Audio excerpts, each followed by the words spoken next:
Alors ce n'est pas la décision pour le moment, ce sont les réquisitions du parquet qui réclament en effet la relaxe en faveur des deux policiers. Alors pour elle, eh bien, les prévenus n'avaient pas conscience de la réalité du danger. Ils ne pouvaient pas savoir que les adolescents se trouvaient à l'intérieur de la centrale électrique et on ne peut donc pas, selon elle, eh bien, les rendre responsables de ne pas avoir agi. Et puis la procureure a conclu, ce n'est pas...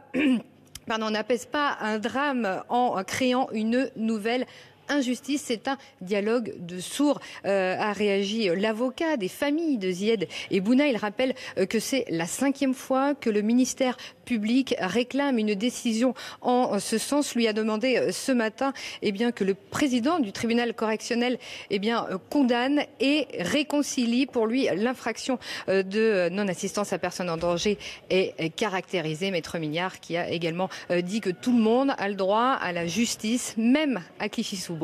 L'audience est terminée pour aujourd'hui. Elle reprendra demain avec les plaidoiries de la défense. En quelques mots, Sophie, comment réagissent les familles elles-mêmes? Parce qu'on sait qu'ils attendaient ce procès depuis 10 ans, ce qui est une durée inhabituellement longue. Vous nous avez donné la réaction de leurs avocats. Les familles, on imagine qu'elles sont effondrées, non ?